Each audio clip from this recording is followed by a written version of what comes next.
Hello, कैसे हो जानू? अरे वाह, क्या बात है, बहुत खुश हो। सुनो जानू, मेरा पिया समझा दिया है, अल्लाह से कैमरा हटा दिया है। रे बाप रे, कहाँ कहाँ कैमरा लगोइले रोल रे। पास आने कहूंगा तो आओगी? और पास आने कहूँ तो? अगर मैं किस करूंगा तो चलेगा क्या?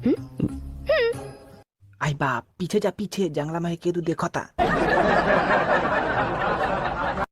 एक वो जमाना था कि लंच के बाद स्कूल या कॉलेज में टीचर लोग फाइल देखते थे, और अब मोबाइल देखते हैं।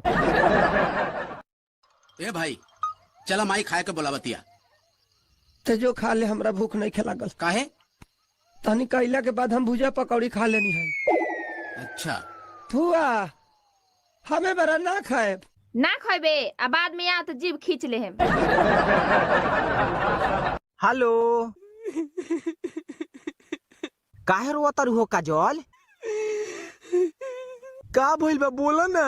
क्या नई हर में ये जतारा बोर देले बा, भतार गोड़ मार के तोड़ देले बा। गोर तुरले बा, भला मुंह तुरी तो एगो लेखा पड़ल।